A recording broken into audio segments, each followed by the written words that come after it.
Hello students, good morning. Let me continue the topic excretory products and their elimination. In the previous lecture, we have seen urine formation and concentration of filtrate in the uriniferous tubule, right? Let us continue with osmoregulation.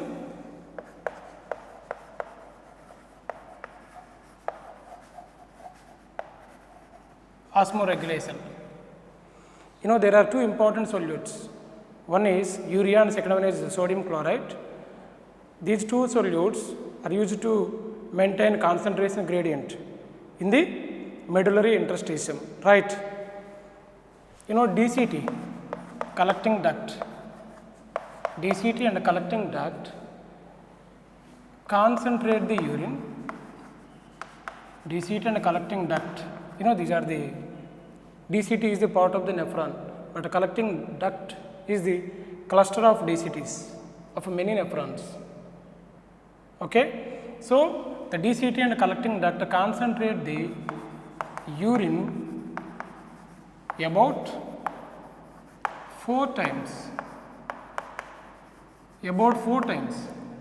that is 300 milliosmol per liter to 1200 milliosmol per liter, right? You know, it is an excellent mechanism for conservation of water. It is an excellent mechanism of conservation of water, which tells that the kidney eliminates the urine that is 4 times concentrated than the initial filtrate. The initial filtrate concentration is 300 milliosmol per liter, but the final urine concentration is 1200 milliosmol per liter. So, the kidney eliminates the urine that is 4 times concentrated than the initiate filtrate formed in the glomerulus, right? Now, what is osmoregulation? Osmoregulation means maintenance of water content and salt content in balance. Maintenance of water content and salt content in balance is called as osmoregulation. You know, the main purpose of this lesson is to deal with maintenance of homeostasis of water content in organisms.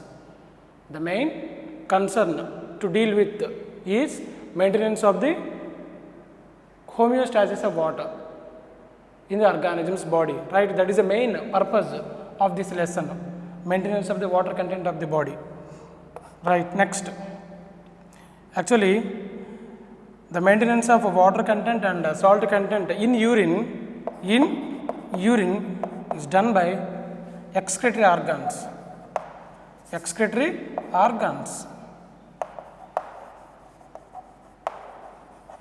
What kind of excretory organs? Like kidneys and skin. Kidneys and skin play a very important role in the maintenance of water and salt balance, right?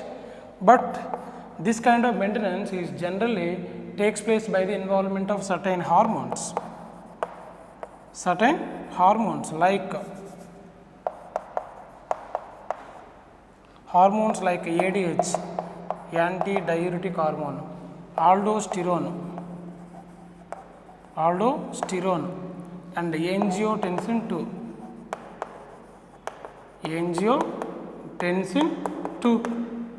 These are the hormones play a very important role in the maintenance of osmoregulation.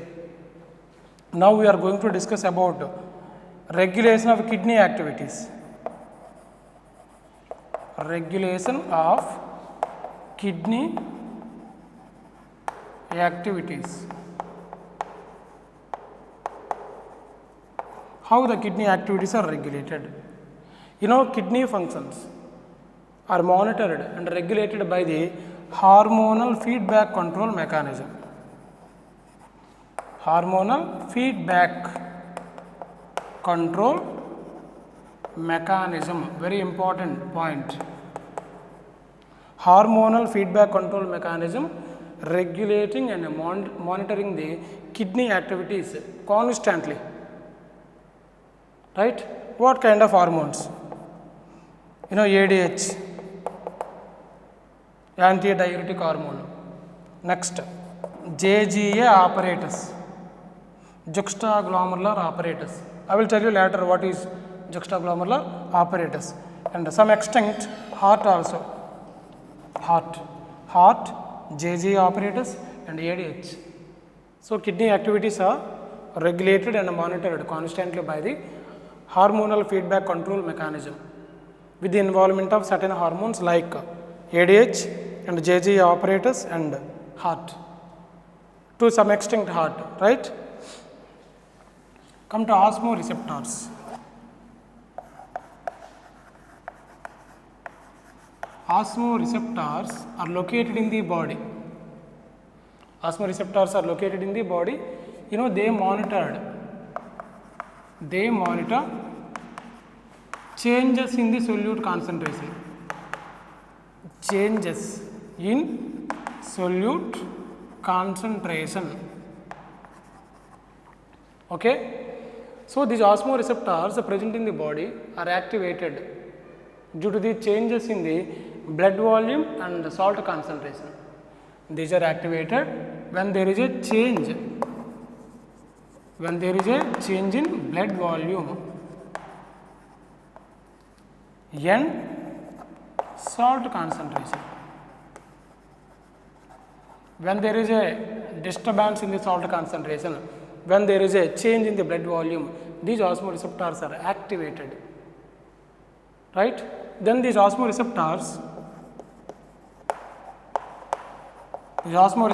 send a positive feedback to the hypothalamus. Hypothalamus, it is a part of forebrain. Now this hypothalamus secretes one hormone, that is ADH, antidiuretic hormone, or vasopressin or antidiuretic hormone. This ADH or vasopressin released by neurohypophysis. Neurohypophysis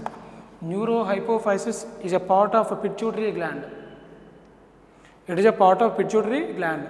Neurohypophysis do not secrete any hormone, but which stores and releases hormones of hypothalamus. Hypothalamus is the neuroendocrine center. It is a neuroendocrine center which controls neurohypophysis of pituitary gland. Right? So, this neurohypophysis directly under control of hypothalamus. Hypothalamus secretes ADH, but which is stored in neurohypophysis. Right? Yeah, by receiving signal from hypothalamus, this neurohypophysis releases ADH, antidiuretic hormone. Now, this ADH acts on DCT and collecting duct.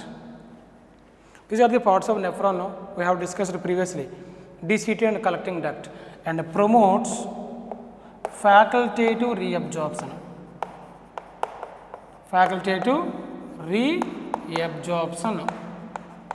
Of water. Facultative reabsorption of water takes place. So, thereby the ADH prevents diuresis. What is diuresis? Excessive urination. Excessive urination is called as diuresis, which means more amount of water is going to excrete. More amount of water is going to excrete along with the urine. So, dilute urine is going out, which may lead to dehydration. So, this antidiuretic hormone prevents diuresis. So, whenever there is a fall in blood pressure, or whenever there is a fall in glomerular blood flow, then these osmoreceptors are activated and send a positive feedback to the hypothalamus. Then the hypothalamus stimulates the neurohypophysis to release ADH. This ADH acts on deceit and collecting duct and prevents loss of water, means which prevents diuresis. Right? Now, so whenever diuresis is prevented, the volume of water in the blood increases, thereby blood volume increases. When there is a rise in blood volume, a negative feedback control mechanism, a negative feedback is sent towards the neurohypophysis. Then the secretion of ADH is stopped. Are you understand? Whenever there is an increase in blood volume, these osmoreceptors are normally switched off and send a negative feedback to the neurohypophysis. Then there is no secretion of ADH hormone. So this is called hormonal feedback mechanism. Positive feedback, negative feedback. When there is a fall in blood volume, positive feedback given by the osmoreceptors to the hypothalamus. When there is a rise in blood volume, same osmoreceptors are sending negative feedback to the hypothalamus. So here the kidney activities are monitored and regulated by hormonal feedback control mechanism, right? And one more thing, ADH. What is another name of ADH? Vasopressin. Vasopressin acts as a vasoconstrictor. It acts as a vasoconstrictor. What is a vasoconstrictor? By its vasoconstrictor effect, it affects the kidney function also. It affects kidney function. By its vasoconstrictor activity, it affects the kidney activities or kidney function.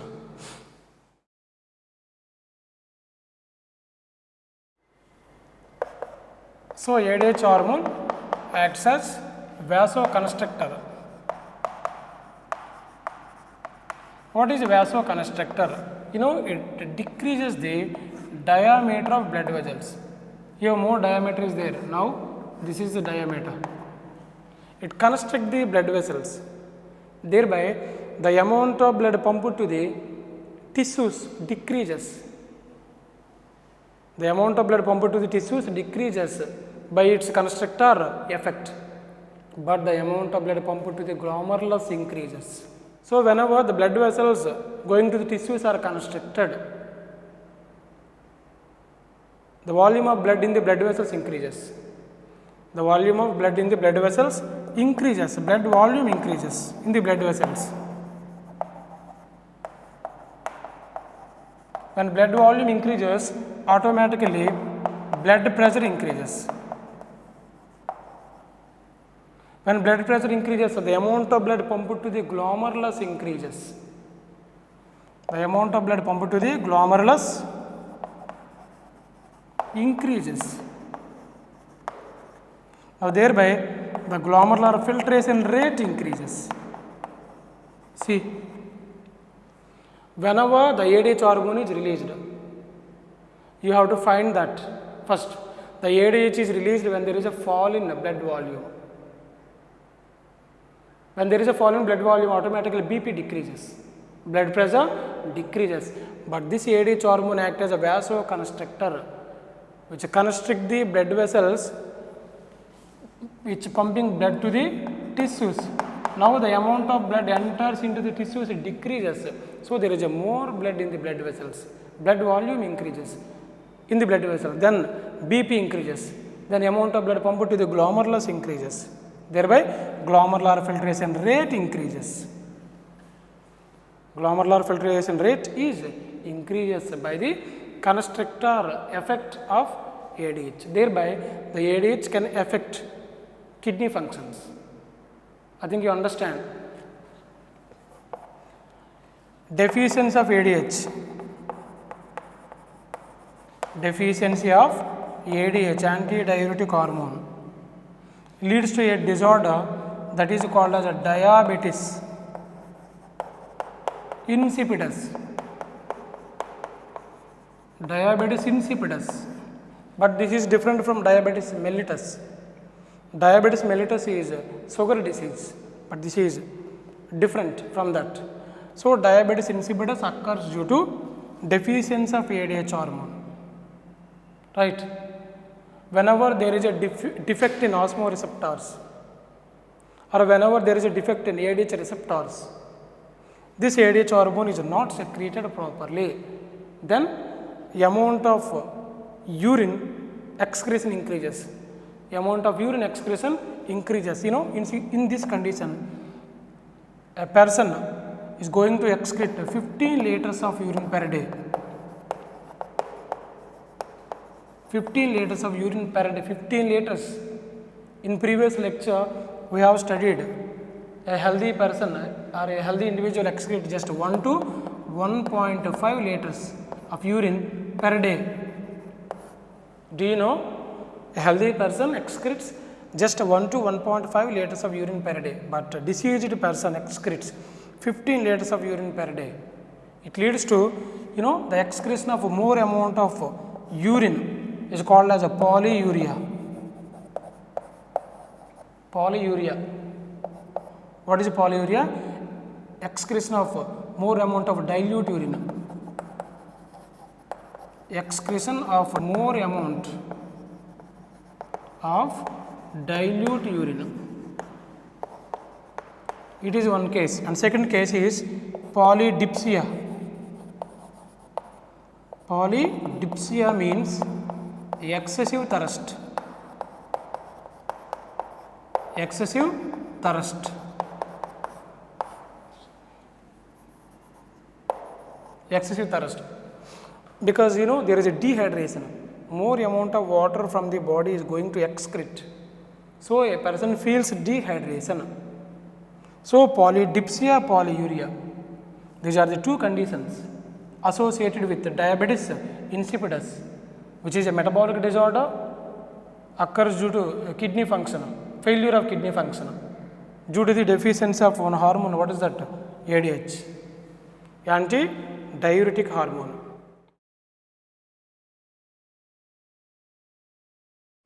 Now, juxtaglomerular apparatus. Juxtaglomerular apparatus.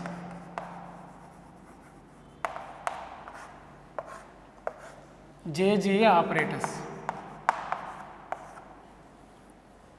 Juxtaglomerular apparatus. The juxtaglomerular apparatus, it is a specialized region. It is a specialized region in each nephron. In each nephron, right? So the juxtaglomerular apparatus play a complex regulating role in the urine formation. It play a complex regulating role in urine formation. The juxtaglomerular apparatus is formed by union of macula densa of distal convoluted tubule plus JG cells, juxtaglomerular cells of efferent arteriole.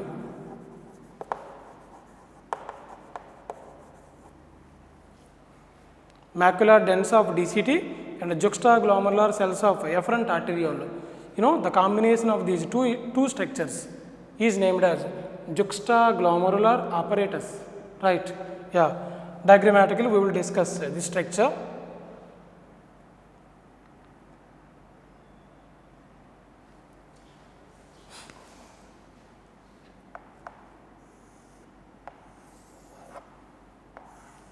This is Bowman's capsule.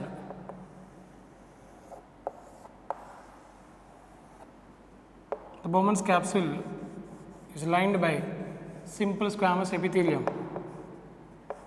The inner wall is lined by specialized cells named as podocytes. Podocytes are unique cells present in the inner wall of the Bowman's capsule, right? The Bowman's capsule encloses a network of blood capillaries.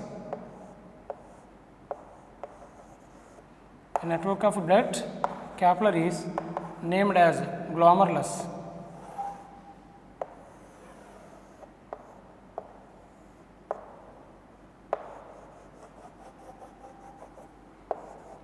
glomerulus is a network of blood capillaries which is enclosed by the double walled cup-like Bowman's capsule. You know, the glomerulus is formed by efferent arteriole, and the glomerulus leaves the Bowman's capsule as efferent arteriole.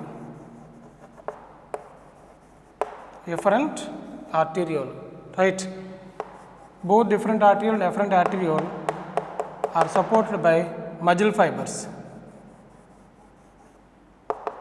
Or muscle cells. Muscle fibers, both the efferent and efferent arterioles, right? Whenever the efferent arteriole enters into the glomerulus, it divides into minute blood vessels.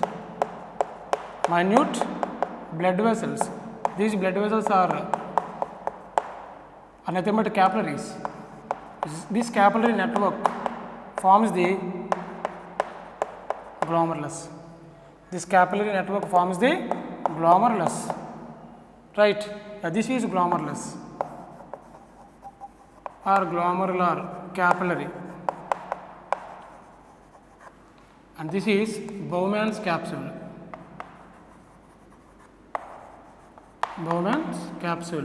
This is PCT, proximal convoluted tubule, right?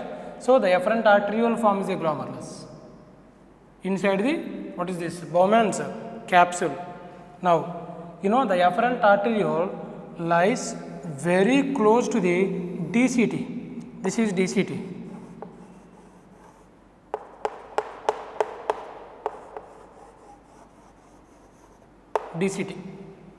What is this? DCT, distal convoluted tubule.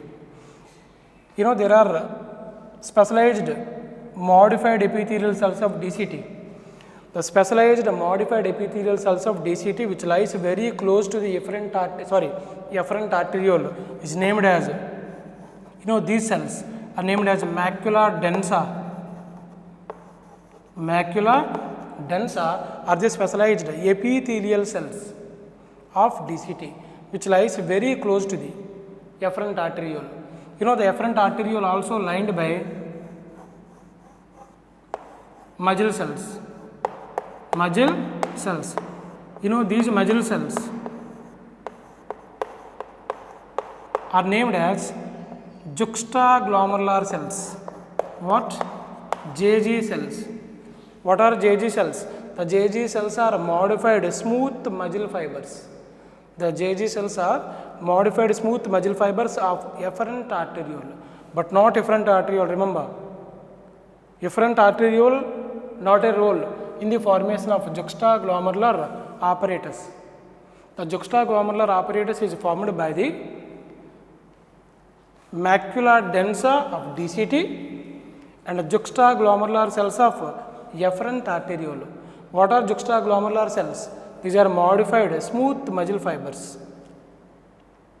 or these are modified smooth muscle cells which lines the efferent arteriole. Now, a combination of JG cells and DCT. Combination of JG cells and DCT is named as, what is that? Juxtaglomerular apparatus. What is the role of the juxtaglomerular apparatus? We will discuss now. The juxtaglomerular apparatus, whenever there is a fall in BP, blood pressure, or glomerular blood flow, or glomerular filtration rate, GFR. Whenever there is a fall in blood pressure or glomerular blood flow or glomerular filtration rate, then these JG cells are activated. These JG cells are activated and they release one important hormone. I will explain this mechanism by using diagram.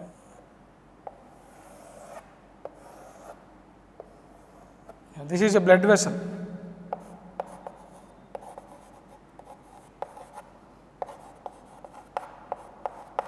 blood vessel. Now, whenever there is a fall in BP or glomerular blood flow or a glomerular filtration rate, then the JG cells secrete one important enzyme that is called as renin. So, the renin is produced by the kidney. The renin is produced by the kidney. Now, the renin enters into the blood vessel. The renin enters into the blood vessel. Then the renin acts on angiotensinogen. Angiotensinogen. You know, angiotensinogen is present in the blood, which is a protein produced by the liver. It is a protein produced by the liver. So, which is present in the blood circulation, present in the blood, angiotensinogen. But GEN indicates it is a inactive, it is inactive enzyme or inactive protein, right? So, this renin is produced by the JG cells of juxtaglomerular apparatus when there is a fall in BP, glomerular blood flow or glomerular filtration rate. Now, this renin acts on angiotensinogen, which is inactive enzyme or inactive protein produced by the liver into the blood. Now, this angiotensinogen is converted into angiotensin 1. Angiotensin 1. Now, this angiotensin 1 is converted into angiotensin 2. Angiotensin 2.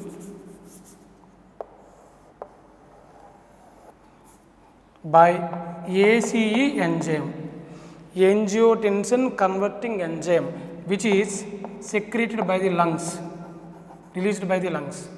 The angiotensin converting enzyme acts on angiotensin 1 and converts it angiotensin 2. Now, this angiotensin 2 sends a positive signal to adrenal cortex. Now, this adrenal cortex releases aldosterone hormone. Now, this aldosterone acts on DCT and collecting duct and promotes sodium plus water. Sodium and water. We have discussed about aldosterone in the urine formation, particularly in the collecting duct. You know, this aldosterone hormone acts on DCT and collecting duct and promotes reabsorption of sodium chloride. You know, along with sodium chloride, water also reabsorbed into the blood. Whenever water is reabsorbed into the blood volume increases, then blood pressure increases, then the amount of blood flow to the glomerulus increases. Finally, glomerular filtration rate increases. I think you understand. The juxtaglomerular apparatus and ADH are generally activated when there is a fall in BP, when there is a fall in blood volume, when there is a fall in glomerular filtration rate. So, the main aim of ADH and juxtaglomerular apparatus is to increase blood volume, thereby they increase blood pressure and glomerular blood flow and glomerular filtration rate. Once again I am explaining this. You know, this entire mechanism is called as a Ross mechanism. Ross. What is Ross? Renin, angiotensin, aldosterone system. Renin, angiotensin,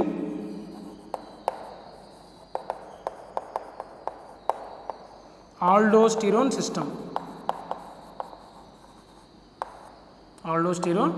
system. Yeah, once again I am repeating the summary of Ross. Whenever there is a fall in blood pressure, glomerular blood flow and glomerular filtration rate. The juxtaglomerular apparatus or the juxtaglomerular cells releases one enzyme. This is called as renin. But you remember, this renin is different from RENNIN.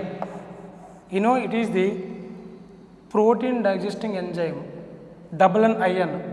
It is a protein digesting enzyme of infant's stomach. We studied this in a digestion and absorption lesson. But this is different. It is single IN. So this is the enzyme released by the kidney. Now this renin enzyme acts on angiotensinogen. Angiotensinogen, it is inactive protein released by the liver into the blood. Now this inactive angiotensinogen converted into angiotensin 1 by renin. Now this angiotensin 1 converted into angiotensin 2 by the enzyme ACE, angiotensin converting enzyme. You know, this conversion mostly occurs when blood passes through the capillaries of the lungs. This conversion means angiotensin 1 into angiotensin 2 occurs mostly when blood passes through the capillaries of the lungs, because in the lungs there is a more ACE enzyme. Now this angiotensin 2 send a positive signal to the adrenal cortex. It is a part of adrenal gland. It is a part of adrenal gland. You know, this adrenal gland located at the top of the kidney. It has two regions, outer cortex, inner medulla. But here the angiotensin 2 send a signal to the adrenal cortex to release aldosterone. This aldosterone acts on DCT and collecting duct and promotes reabsorption of sodium and water. When water enters into the blood volume increases, blood pressure increases, amount of glomerular blood flow increases, thereby the glomerular filtration rate also increases. I think you understand. Yeah, this is about the summary of renin, angiotensin, aldosterone system.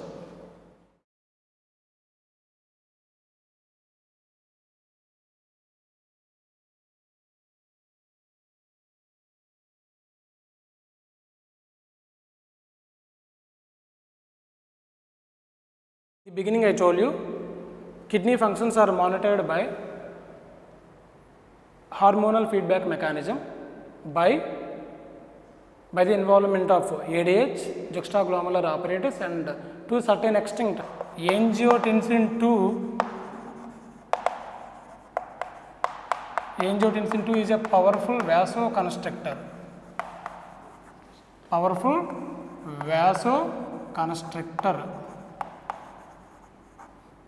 As like ADH, vasoconstrictor means it constricts the arteries which sending blood to the tissues. So the amount of blood pumped to the tissues decreases by vasoconstrictory activity. So the amount of blood pumped to the kidney increases. Towards the tissues decreases, but towards the kidney increases by vasoconstrictor effect. You know, the same function is done by the ADH also. ADH is a vasoconstrictor, angiotensin 2 also a powerful vasoconstrictor. Right, now come to the heart. Whenever more amount of blood pumped to the right atrium of the heart, when the right atrium receiving more amount of blood,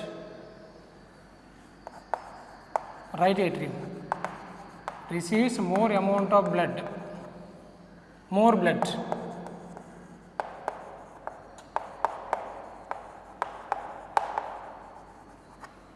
its wall is stretched out, its wall stretching out,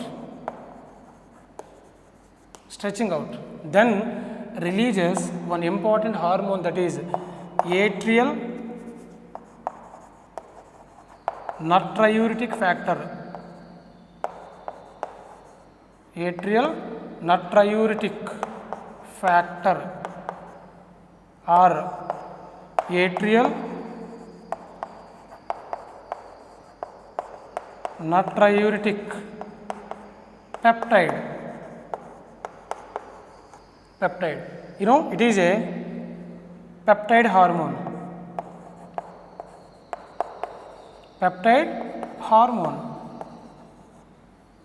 It is a peptide hormone released by the wall of the right atrium. When the right atrium receives more amount of blood, which means amount of blood flow to the heart increases, then BP increases. You know, this is simply abbreviated as ANF. Very important thing, this ANF is a vasodilator. See,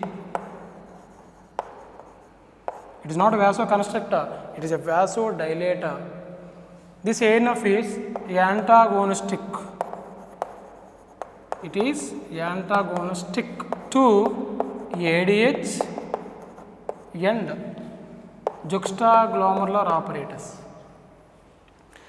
ADH and juxtaglomerular apparatus both are vasoconstrictors, but ANF is a vasodilator which dilates the arteries which pumping blood to the tissues. Thereby, more amount of blood pumped to the tissues and the amount of blood pumped to the kidney decreases. Thereby, glomerular filtrate rate decreases. Please listen carefully. ADH and juxtaglomerular apparatus increases glomerular filtration rate, but ANF decreases glomerular filtration rate. Means which decreases BP, decreases blood pressure, it decreases blood volume, decreases blood pressure, thereby decreases glomerular blood flow and finally glomerular filtration rate. So, this ANF is antagonistic, opposite to the ADH and the juxtaglomerular apparatus. This is about hormonal feedback controlling mechanism of osmoregulation process. Understand? Now come to micturition.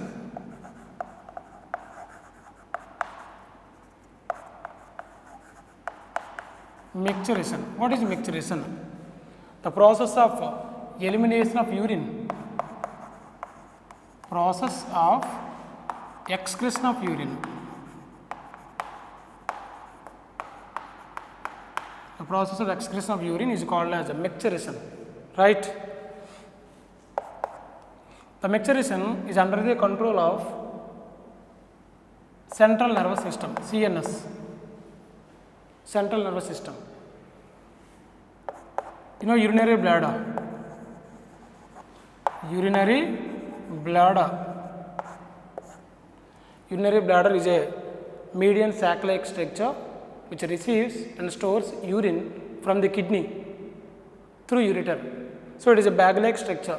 It is a median pyriform or pear-shaped structure, urinary bladder. Whenever urinary bladder completely filled with blood, on its wall, stretch receptors are present. On its wall, stretch receptors are present.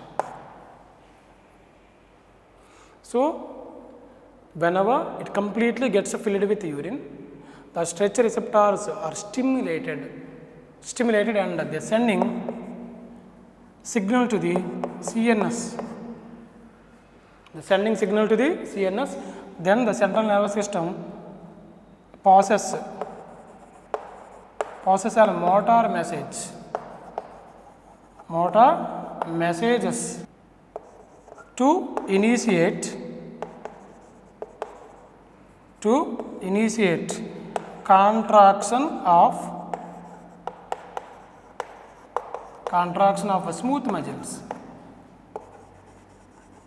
smooth muscles of urinary bladder and simultaneous relaxation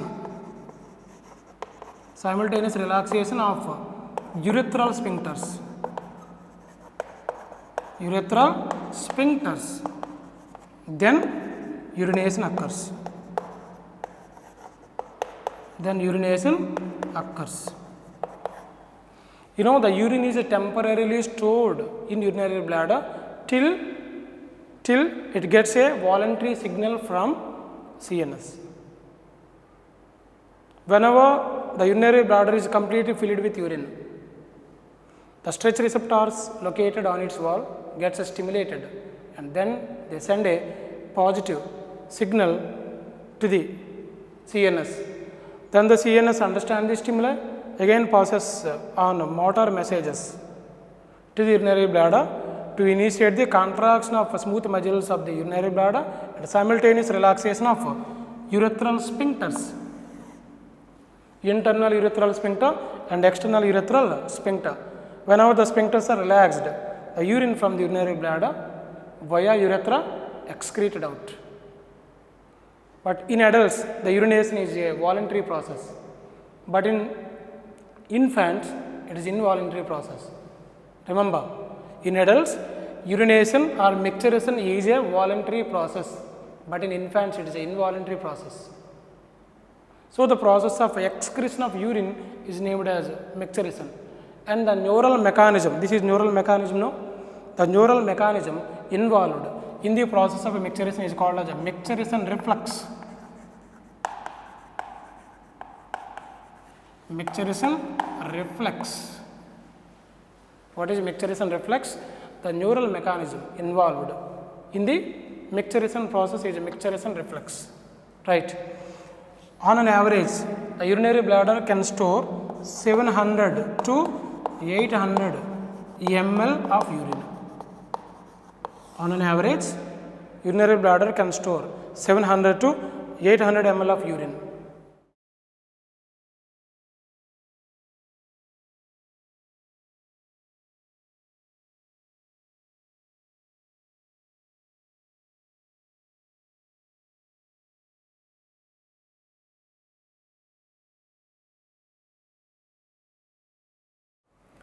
Now, urine. Urine is a light yellow colored watery fluid. Yellow colored watery fluid. You know, it is slightly acidic in nature. Slightly acidic in nature. The reason is, you know, H plus ions. H plus ions are secreted into the filtrate by active transport. By active transport, H plus ions are constantly secreted into the filtrate at PCT, at DCT and at collecting duct. Because of this reason, the urine is slightly acidic in nature and its pH is 6.0. On an average, an adult human being can excrete 1 to 1.5 liters of urine per day. An healthy individual can excrete 1 to 1.5 liters of urine per day. Now, composition. The composition of urine is 96% of water. 96% is of water and 2% of organic substances. And the remaining 2% includes various kinds of inorganic substances. Various kinds of inorganic substances. Right? And next, the urine is yellow in color. Light yellow colored fluid, no? It is yellow in color due to urochrome. Urochrome is a bile pigment. It is bile pigment which is synthesized by the liver. During the decomposition of dead RBC. So, urochrome is a bile pigment which gives yellow color to the urine, right? And the composition and the quantity of urine varies depending on the situations. Its composition varies, its composition is not constant. The composition and quantity of urine also varies depending on the situations, right? Urine analysis, it is a clinical diagnostic significance. The analysis of urine is a clinical diagnostic significance to identify various metabolic disorders and kidney functions and malformation of the kidney.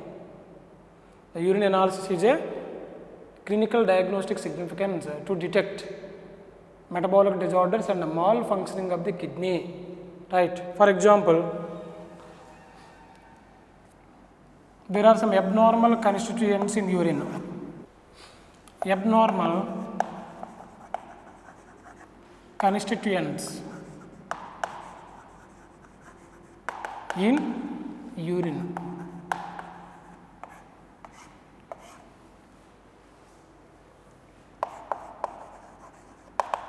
Proteins like albumin. Albumin is a abundant serum protein. It is a abundant serum protein generally present in blood plasma, but sometimes albumin is excreted through urine. Excreted through urine. When does it excrete? It excreted during injury to kidney, injury to urinary tract, injury to urinary tract or glomerulonephritis.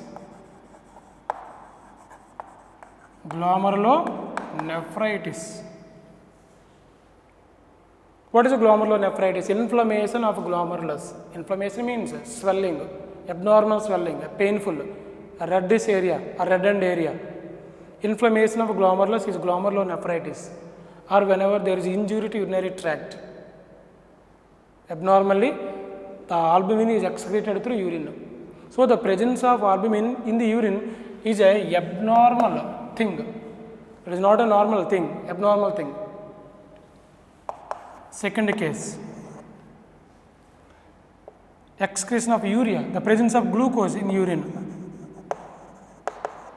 Presence of glucose in urine. You know, it is also abnormal condition during diabetes mellitus. Diabetes mellitus, sugar disease. You know, during diabetes mellitus condition, more amount of glucose is excreted through urine. The presence of glucose in urine is called as glycosuria. Is called as glycosuria. And third condition, ketonuria.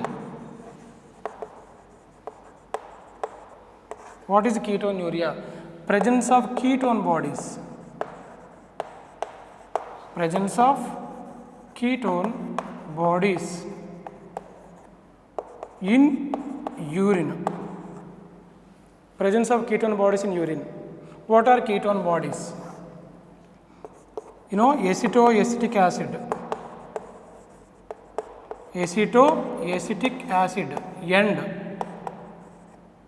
beta hydroxybutyric acid. Beta hydroxybutyric acid. These are the ketone bodies formed during fat metabolism. Fat metabolism and prolonged fasting. Prolonged fasting. You remember, in a person with diabetes mellitus, generally glucose deficiency is there, no? Glucose is excreted out through urine. Then body starts to using stored fats. When stored fats are metabolized, these abnormal compounds are produced, acetoacetic acid and beta hydroxybutyric acid. And these two substances appear in the urine. So, the appearance of these two substances in the urine indicates that person is suffering from diabetes mellitus disease. The presence of ketone bodies in the urine occurs generally during diabetes mellitus. So, the presence of ketone bodies in the urine is called as ketonuria. These are the metabolic disorders. Metabolic disorders associated with the kidney function, ketonuria and glucose, and proteins also API. Next, creatinine. More amount of creatinine appear in the urine during hypothyroidism. During hypothyroidism, creatinine appear in the urine, abnormal quantity of creatinine. So these are the abnormal constituents of urine. So the urine composition and quantity varies depending on the situation, and the urine analysis is the clinical diagnostic significance to detect metabolic disorders and malfunctioning of the kidney. What kind of metabolic disorders associated with the kidney malfunction? Ketonuria and glucosuria or glycosuria.